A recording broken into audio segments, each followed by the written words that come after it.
Da domani la ricetta Musumeci, 3 giorni di Open Day, obiettivo vaccinare velocemente chi ne ha diritto senza prenotazioni con AstraZeneca, aperta inchiesta per una morte sospetta dopo il vaccino Pfizer. La Sicilia va verso il rosso, sale la curva dei contagi, boom di casi a Palma che va verso il terzo lockdown, le Madonie chiedono di non essere ricomprese nel rosso, grave l'aumento dei casi in alcuni quartieri di Palermo. La Commissione Antimafia regionale vuole far luce su appalti e assunzioni, l'organo parlamentare vuole dati relativi alle gare e al reclutamento del personale, già la Procura di Agrigento indaga sui presunti furbetti dei vaccini. Mentre avanza la povertà ed anche l'esasperazione sociale, domani cabina di regia Stato-Regioni, obiettivo riaprire e allentare il coprifuoco.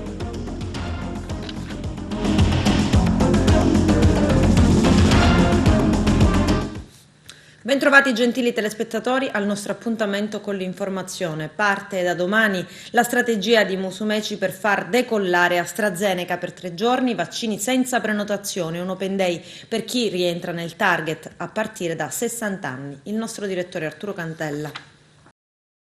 Il Presidente della Regione, onorevole Nello Musumeci, lancia l'Open Day per la vaccinazione. Il prossimo venerdì, sabato e domenica sarà infatti possibile per quanti hanno da 60 anni in poi in tutti i centri hub della Sicilia con il vaccino AstraZeneca e sarà possibile farlo senza alcuna prenotazione. La necessità nasce dalla quantità di vaccini AstraZeneca disponibili nella nostra isola e poter così anche recuperare quelle persone che fino ad ora non lo hanno potuto fare per vari motivi. A detta del governatore Musumeci si dovrà compiere uno sforzo corale per tornare a far decollare la vaccinazione con AstraZeneca, in linea con quanto detto dal capo della Protezione Civile Nazionale Curcio, e non si possono far prevalere i timori. Iniziativa supportata anche dall'Ordine dei Medici di Agrigento, come ci dichiara il presidente dell'Ordine, dottor Sando Pitruzzella. Bene ha fatto il presidente Musumeci fare questa Open Day per quanto riguarda la vaccinazione di venerdì, sabato e domenica negli hub che ci sono dislocati in tutta la Sicilia, poter vaccinarsi con l'AstraZeneca senza prenotazioni, chiaramente nei soggetti over 60, che si è visto che se qualche problema c'è stato è in un'età inferiore, diciamo, ai 60 anni. Quindi dobbiamo dire che l'AstraZeneca è sicuro come gli altri vaccini, i dati ce lo dicono, la mortalità, gli eventi avversi sono simili a tutti gli altri vaccini e se consideriamo il numero in assoluto su 20 milioni di vaccinati, gli effetti indesiderati e qualche decesso sicuramente non è al di sopra di quello che è fisiologico. Presidente, un'importante novità: si potrà vaccinare quanto prima anche presso i medici di famiglia, un evento che sicuramente porterà tanta gente a farsi i vaccini. Ma finalmente sta decollando, in particolare nella nostra ASP, questo accordo, diciamo, tra i medici di medicina generale e la FIMG, che li rappresenta maggiormente come il maggiore sindacato, per poter vaccinare o nei propri ambulatori o in zone protette. È importante questo discorso perché molta gente, avendo il proprio medico di fiducia, il proprio medico di famiglia presente nel momento della vaccinazione e che sarà magari lui stesso a vaccinarli, sicuramente sarà incoraggiato a farlo. Presidente, l'Ordine dei Medici da sempre vicino alle necessità del momento, come purtroppo registriamo un aumento dei contagi in Sicilia. E purtroppo assistiamo a questo aumento dei contagi nella nostra regione, forse dovuto a un poco di leggerezza nell'osservanza delle regole. Le regole devono essere rispettate. Dobbiamo fare in modo di usare sempre le mascherine, di usare le distanze, non più di 1 metro ma di 2 metri, evitare gli assembramenti, cercare di usare i dispositivi di protezione sempre, perché purtroppo continua a essere un male invisibile e quindi dobbiamo stare molto ma molto attenti fin quando non riusciremo ad avere quella famosa immunità di gregge che ci permetterà di stare tranquilli, perché se non riusciamo ad avere questa immunità di gregge e quindi a risolvere il problema sanitario, automaticamente non possiamo risolvere l'altro problema importantissimo alla stessa stregua del problema sanitario, che è il problema economico, che dobbiamo tenerlo d'occhio. La Sicilia verso la zona rossa, in su la curva dei contagi. C'è il servizio. In su la curva dei contagi in Sicilia. Sono 1.542 nuovi positivi al Covid su 29.503 tamponi processati, con un'incidenza del 5,2%. La regione è ancora terza per numero di contagi giornalieri per il terzo giorno consecutivo. Le vittime sono state 33 per un totale di 5.101. Il numero degli attuali positivi è di 24.132. Il rischio di rivedere tutta la Sicilia rossa c'è, tanto da far preoccupare pure il governatore Musumeci, che fino a qualche settimana fa rassicurava sui numeri, pur cedendo al pressing del sindaco Orlando e dichiarando Palermo zona rossa, pure se l'incidenza era sotto i 250 casi ogni 1.000 abitanti.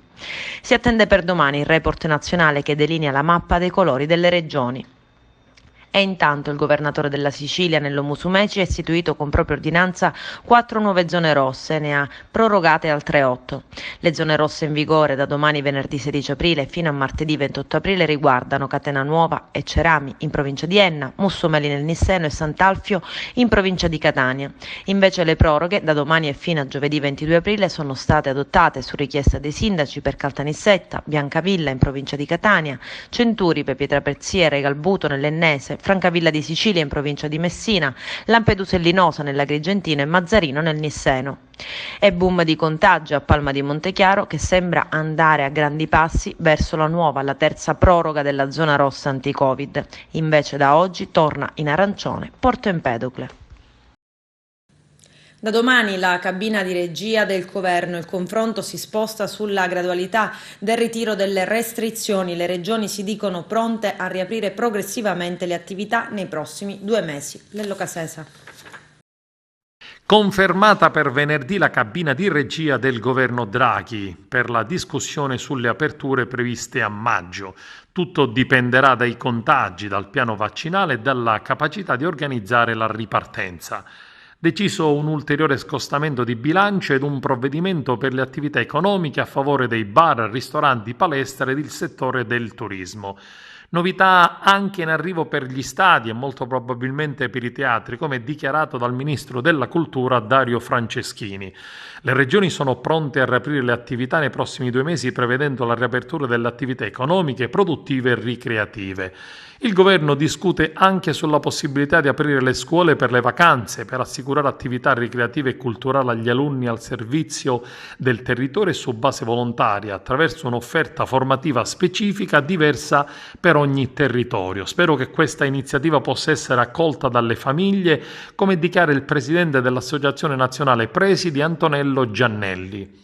Ed anche l'orientamento del governatore Musumeci è chiarissimo: riaprire con sicurezza quando ci saranno le condizioni, ma è assolutamente necessario indicare date e certezze per il sistema economico e produttivo. A confermare la volontà di riaprire le attività economiche rilancia il ministro per il turismo, il leghista Caravaglia, aperturista da sempre insieme al suo partito di riferimento. Bisogna riaprire in sicurezza per non chiudere più. Ci sono settori e categorie diverse l'una dall'altra, l'imperativo è quello di riaprire prima possibile. Ci sono attività che hanno bisogno di tempi diversi, come le fiere, che devono programmare le loro attività, altrimenti rischiamo di far saltare tutto e di far saltare anche la stagione estiva ed invernale. Tipologia per tipologia bisogna dare il giusto orizzonte e la giusta agenda. Bisogna mettersi attorno a un tavolo e rivedere tutto, come la questione sulle regole, sui protocolli da far rispettare verso la Green Pass, il passaporto vaccinale per la ripartenza del turismo europeo. La Procura della Repubblica di Enna ha avviato un'inchiesta sulla morte del tecnico radiologo Gaetano Bagli, 48 anni, in servizio all'ospedale di Piazza Armerina, deceduto dopo una settimana dalla somministrazione della seconda dose di vaccino Pfizer. Il medico, che da alcuni mesi era guarito da una patologia oncologica, ha ricevuto la seconda dose del vaccino insieme agli altri operatori dell'ospedale. Lo scorso 10 aprile, mentre era in servizio, il tecnico radiologo si è improvvisamente accasciato ed è morto poco dopo al pronto soccorso dello stesso ospedale. Al termine dei funerali, i carabinieri del NAS hanno sequestrato la salma su disposizione della Procura di Enna, che ha disposto l'esame autoptico per accertare le cause del decesso. Covid, la Commissione antimafia vuole far luce su appalti e assunzioni, chiesti gli elenchi. L'organismo parlamentare regionale presieduto da Claudio Fava reclama da tutte le strutture coinvolte i relativi dati delle gare e il reclutamento del personale nell'ambito dell'emergenza epidemiologica. L'iniziativa segue quella dell'Antimafia Nazionale, che vaglierà i nominativi dei vaccinati alla voce altro, e quella della Procura di Agrigento, che ha aperto un'indagine su presunti furbetti saltacoda dei vaccini. C'è il servizio. La vicenda è ormai chiara, oltre che in pieno svolgimento. La Commissione antimafia dell'Assemblea regionale siciliana vuole vederci chiaro sugli appalti e sulle assunzioni legate all'emergenza coronavirus. L'organismo parlamentare ha infatti chiesto a tutte le strutture regionali coinvolte i dati sulle gare, le procedure, ma anche sulle assunzioni di personale e sulle consulenze messe in campo per potenziare il sistema sanitario in risposta all'emergenza epidemiologica. A renderlo noto è stato il presidente della stessa commissione, Claudio Fava, al termine dell'audizione del dirigente generale dell'assessorato alla salute, Mario La Rocca. La Rocca è infatti stato sentito sia dalla commissione guidata da Fava sia dalla commissione sanità. Il suo intervento mirava a fare il punto della situazione e capire come si è mossa la regione, provando a rispondere ai dubbi emersi dopo l'inchiesta della Procura di Trapani sulla presunta manipolazione dei dati nell'isola. L'iniziativa della Commissione antimafia siciliana non è isolata. Nei giorni scorsi, infatti, anche l'omologo organismo nazionale, presieduto da Nicola Morra, si è attivato sul fronte dell'emergenza Covid. In questo caso, però, l'attenzione è puntata sul fronte vaccini. Si vuole accertare se fossero aventi diritto o se invece ci sia stato più di uno spazio per furbizie e condotte irregolari. Credo, ha spiegato Morra, che gli italiani abbiano il diritto di sapere se è tutto nella norma o se ci sono zone d'Italia in cui si sono fatti passare avanti alcuni soggetti a scapito di chi aveva il diritto di essere vaccinato prima, e credo che sia dovere dello Stato fare una verifica su un dato così anomalo, ma è il caso della zona rossa a Palermo, con il rimpallo di numeri tra comune e struttura commissariale che arriva dritto in commissione sanità all'ARS a cercare di dirimere la matassa. Non c'è il presidente della regione, ma proprio il dirigente generale dell'assessorato Mario La Rocca. Il dato consolidato dice che in quella settimana c'erano 279 casi ogni 100.000 abitanti, al di sopra dei 209 dati inizialmente forniti dal commissario per l'emergenza Renato Costa e in linea con quelli elaborati dallo staff del sindaco Leoluca Orlando. Ecco perché Palermo è diventata zona rossa. Il tetto di 250 ogni 100.000 abitanti, che per decreto nazionale fa scattare le massime restrizioni, è stato sforato in quella settimana, ha ribadito La Rocca davanti ai membri della commissione. Il dato era di 209 contagi su 100.000 abitanti, ma la grande diffusione delle varianti e il notevole impegno delle strutture sanitarie ci dava la percezione di un'incidenza maggiore. Infatti i dati consolidati ci dicono che l'indice era 279 casi su 100.000 abitanti. Sono queste le motivazioni per cui il presidente della regione ha firmato le ordinanze di zona rossa, prima per il comune e poi per la provincia di Palermo. Il direttore generale è rimasto l'unico nell'assessorato alla salute azzerato dopo l'inchiesta di Trapani, ha difeso la scelta del presidente. Abbiamo riscontrato infezione da coronavirus in soggetti vaccinati a causa proprio delle varianti. La situazione di Palermo è legata anche a questo. I deputati che via via prendono la parola si lamentano però dell'assenza del presidente. Musumeci ha già fatto fatto sapere in più occasioni come la pensa Ruggero Razza, l'assessore alla salute dimessosi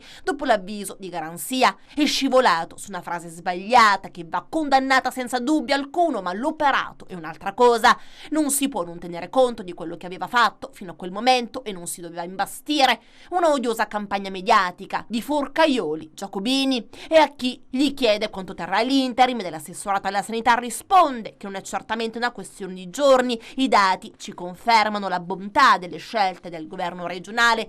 Se non avessimo reso tutta la provincia di Palermo rossa, l'intera Sicilia sarebbe diventata zona rossa. Ed è polemica anche fra la CIMO, sindacato dei medici, e il commissario Renato Costa sulla situazione degli ospedali a Palermo. Si resta basiti ed attoniti nel leggere le dichiarazioni del commissario Costa alla Commissione Sanità dell'ARS. Si resta basiti nel leggere che a Palermo non c'è stato il tracollo degli ospedali. C'è da chiedersi come viene immaginato il tracollo. Costa aveva infatti dichiarato all'ARS che tracciamento e screening sono indiscutibilmente ai primi posti. A Palermo, ammette Costa, siamo al 94% del tracciamento, un numero in Italia raggiunto da pochissime province. Ed intanto sono arrivate 16.000 dosi di vaccino Pfizer che ci permetteranno di affrontare il numero di vaccini previsto per la settimana. A dirlo è sempre il commissario straordinario per l'emergenza Covid a Palermo, Costa.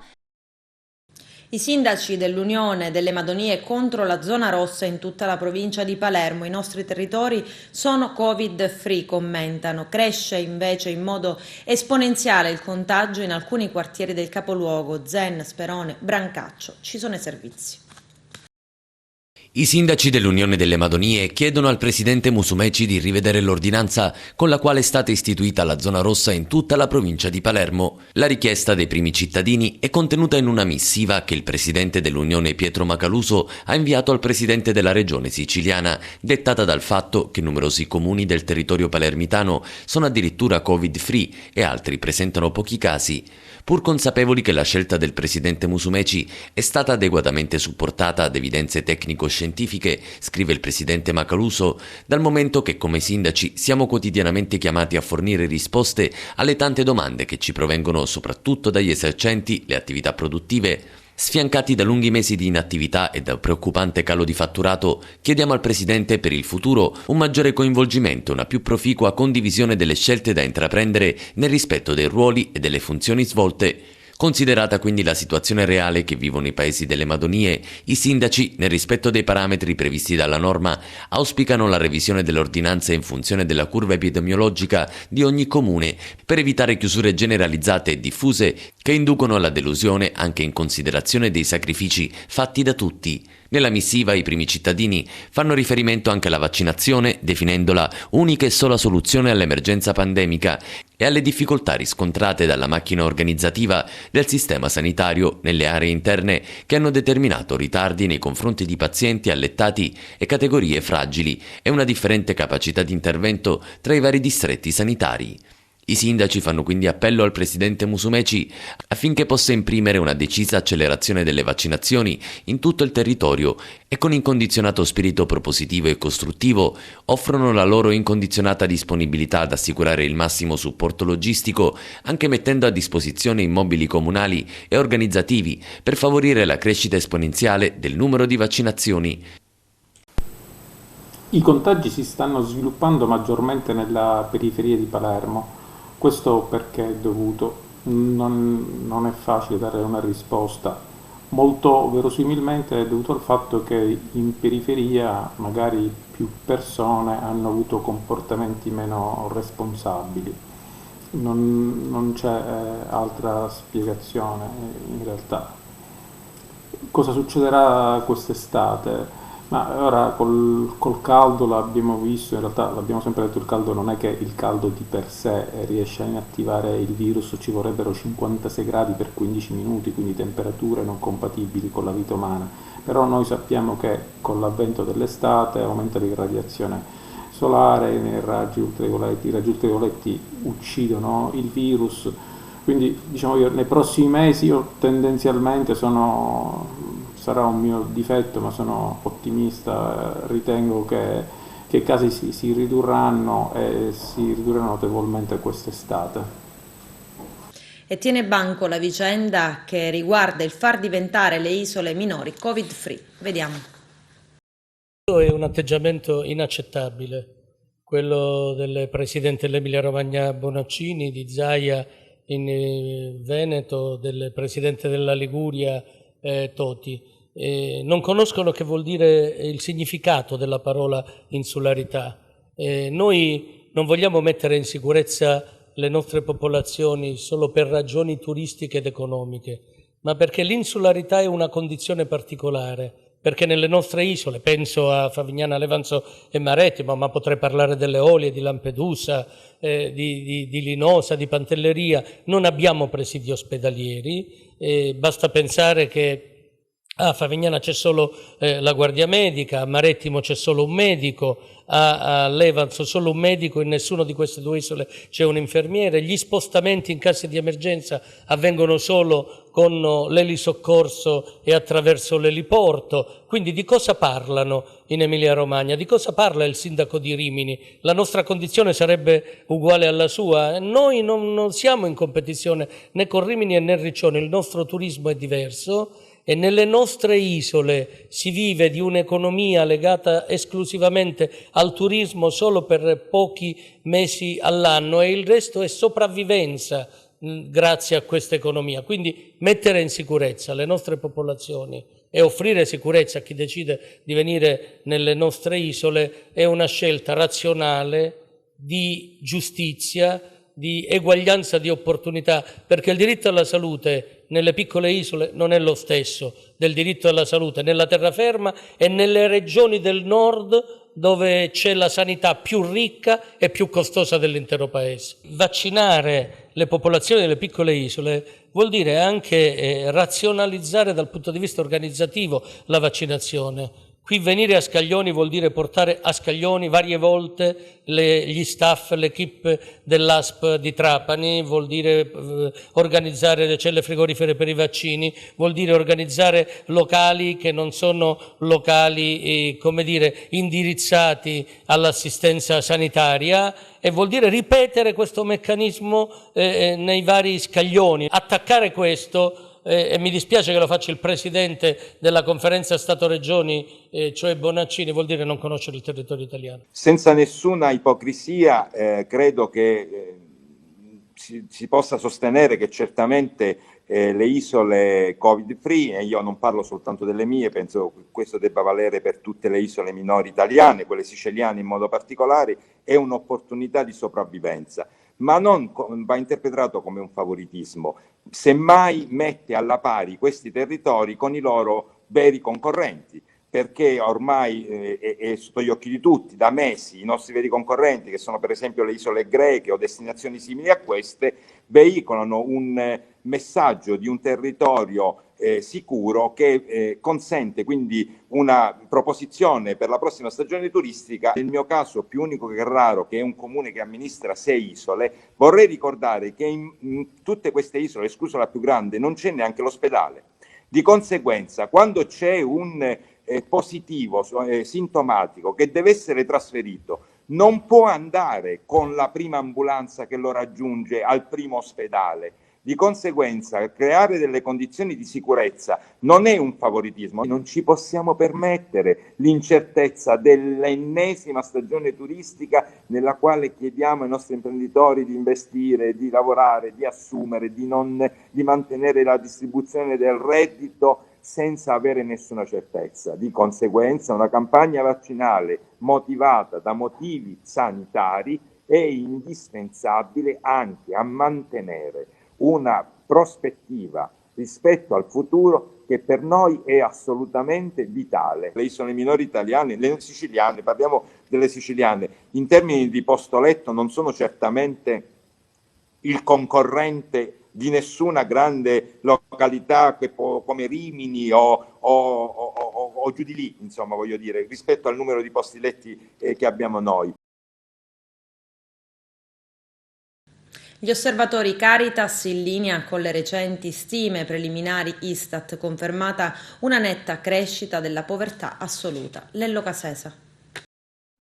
La crisi rischia di far calare ulteriormente i tassi di occupazione già bassi e di rafforzare le disuguaglianze, soprattutto per chi ha uno scarso livello di competenze e un basso livello di formazione. Lo scrive l'OCSE, l'Organizzazione per la Cooperazione e lo Sviluppo Economico, nella scheda sull'Italia nel report 2021 presentato in queste ore in Italia. Un'offerta efficace di istruzione, servizi pubblici di promozione dell'impiego e politiche di attivazione in materia di istruzione può contribuire a mitigare i divari tra domanda e offerta di competenze e lavoro, in particolar modo per i giovani e per i lavoratori più vulnerabili. La priorità essenziale per favorire la ripresa dell'Italia, dice sempre l'OCSE, è rappresentata dalla promozione dell'efficienza della pubblica amministrazione nell'ottica di migliorare la gestione degli investimenti pubblici e rendere più efficace l'assegnazione e il coordinamento dei compiti di attuazione delle varie politiche tra i diversi livelli di governo. Sono tutti passaggi importanti per un efficace riutilizzo dei fondi del recovery e per la piena realizzazione delle riforme strutturali.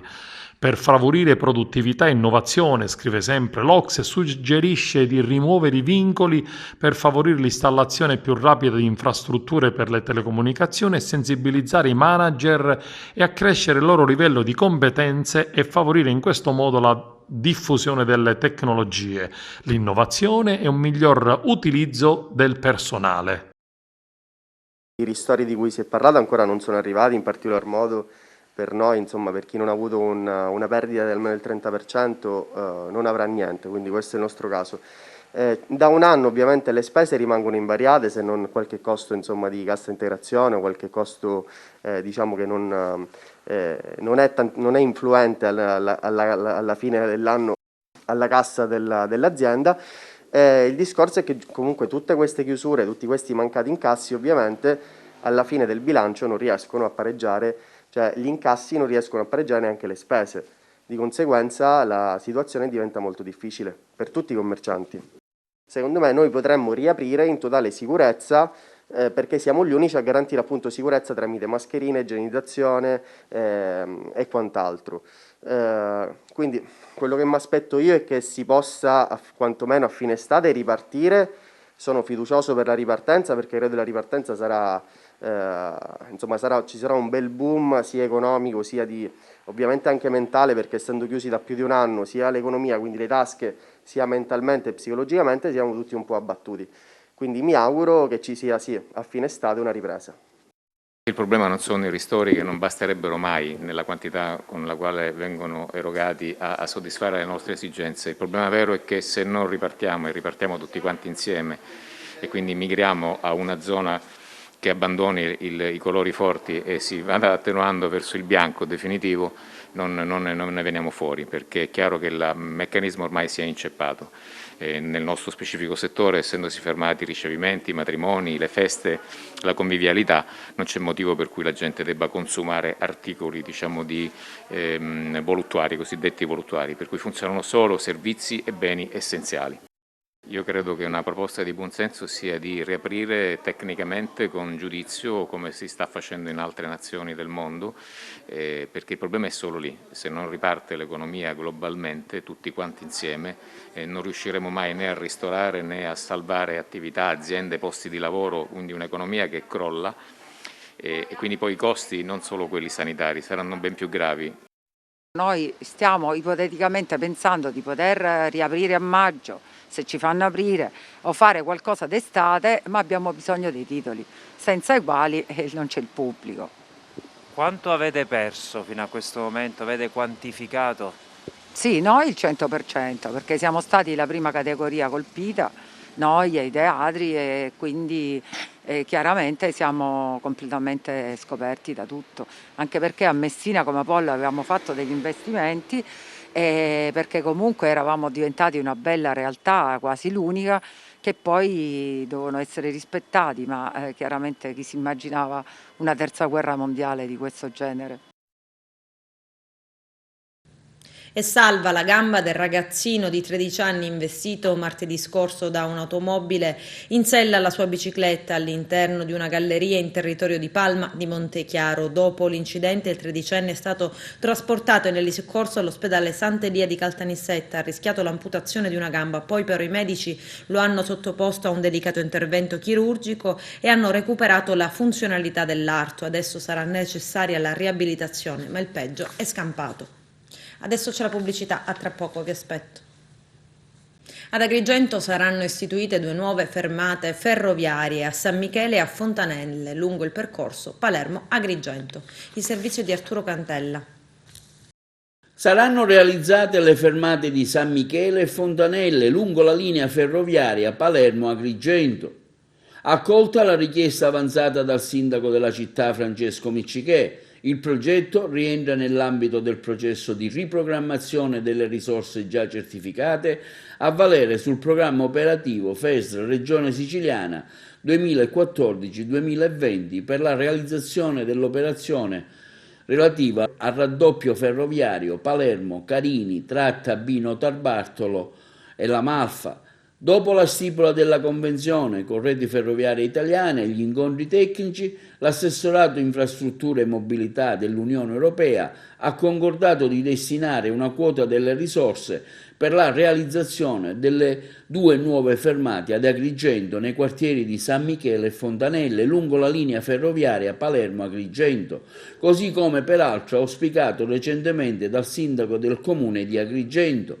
Per Franco Miccichè l'esecuzione delle 2 fermate ferroviarie consegnerà al territorio agrigentino un servizio di trasporto più funzionale e moderno e contribuirà anche al soddisfacimento della domanda di mobilità sempre più crescente di pendolari che individuano nell'utilizzo del treno il mezzo ideale per gli spostamenti di breve e medio raggio, al fine di ottimizzare i relativi servizi derivanti dalla realizzazione delle fermate. Nell'ambito della prossima programmazione dei servizi di trasporto ferroviario, accordo quadro Reti Ferrovie Italiane e Regione, sarà rappresentata la necessità di procedere a una ristrutturazione dei servizi ferroviari conseguenziali e funzionali alla realizzazione delle nuove fermate. La madre di Denise Pipitone sul programma russo afferma: non mi sarei mai prestata a quel teatrino. Il commento della donna arriva a una settimana dal caso della giovane russa che aveva riferito a un programma TV di essere stata rapita da piccola e di cui si era pensato potesse essere proprio Denise per via di una somiglianza. Vediamo. Perché la mia idea è che qui ci sia una vendetta che consiste nel fatto che la bambina non è stata uccisa, ma viene tolta alla madre per sempre.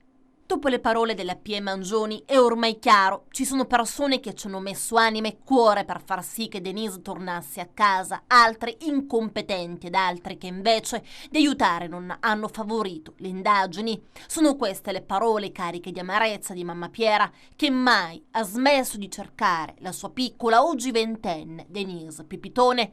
Qualcuno delle forze dell'ordine di quell'epoca ci racconti come sono andati i fatti, come è accaduto con il caso Cucchi, quando gente si sono dissociati, ha aggiunto l'avvocato Frazzitta che assiste da anni la famiglia di Denise. Sulla storia di Olesia voglio mettere un punto: questa verifica andava fatta, ovviamente il metodo che i russi pretendevano io non lo avrei accettato. Loro il DNA lo avevano, ma io sarei dovuta andare in quella trasmissione a fare quel teatrino e non mi sarei mai prestata a questo. L'unico metodo era chiedere il gruppo sanguigno che serviva per evitare lo step successivo. Frazzitta è stato molto bravo e ci ha speso nottate.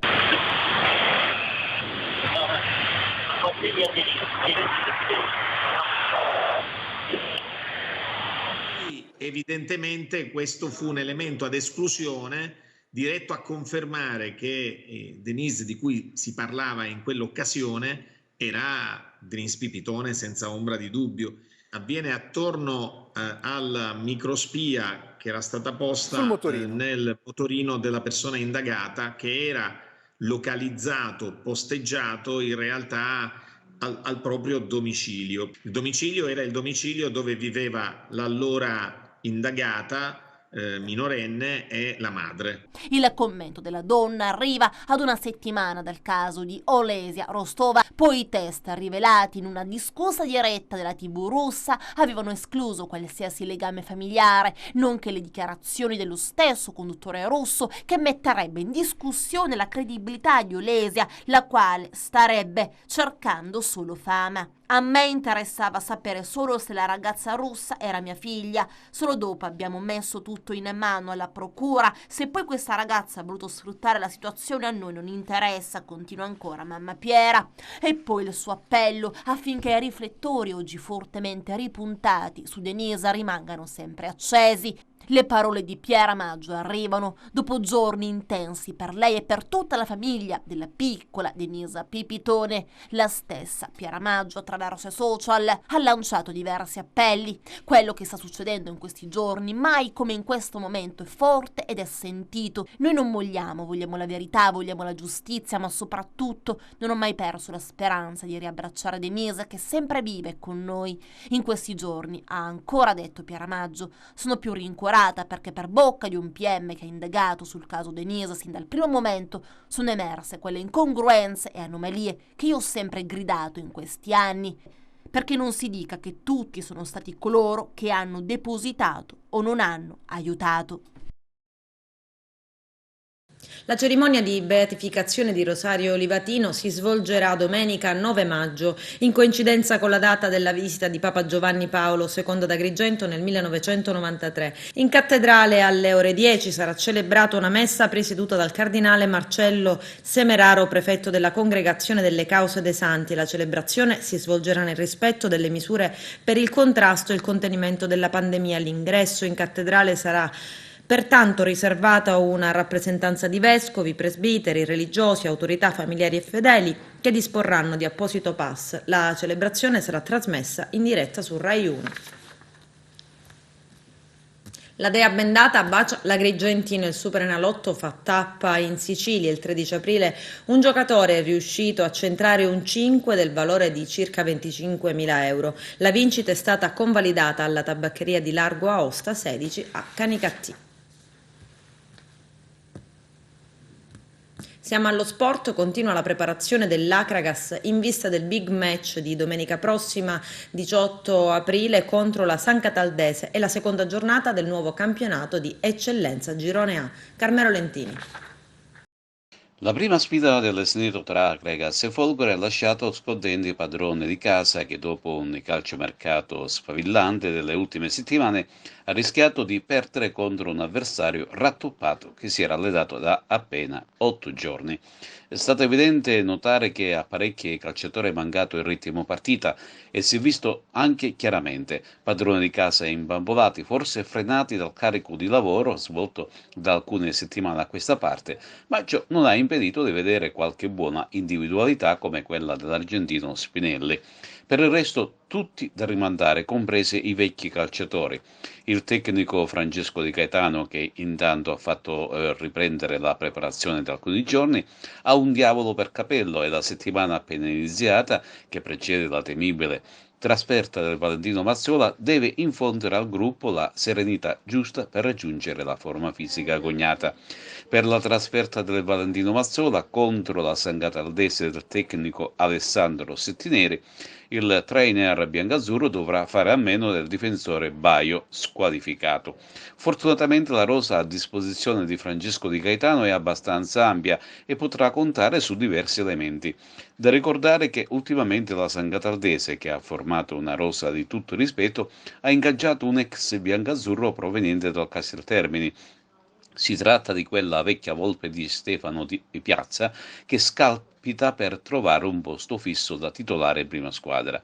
Intanto il Consiglio federale, su richiesta avanzata dalla Lega Nazionale Dilettanti nella riunione del 13 aprile scorso, ha deliberato l'ulteriore differimento del termine per le variazioni di tesseramento dei calciatori non professionisti. Tale termine, fissato al 27 aprile 2021-19, si intende limitato in via eccezionale alla stagione sportiva 2021. ed è applicabile unicamente in favore delle società che hanno aderito alla ripresa dei campionati dilettantistici. Per cui ancora c'è tempo di pescare nel calciomercato che, ricordiamo ancora una volta, scadrà il prossimo 27 aprile. Con questo è tutto, termina qui l'edizione del telegiornale. Grazie per la gentile attenzione e per essere stati con noi. A presto.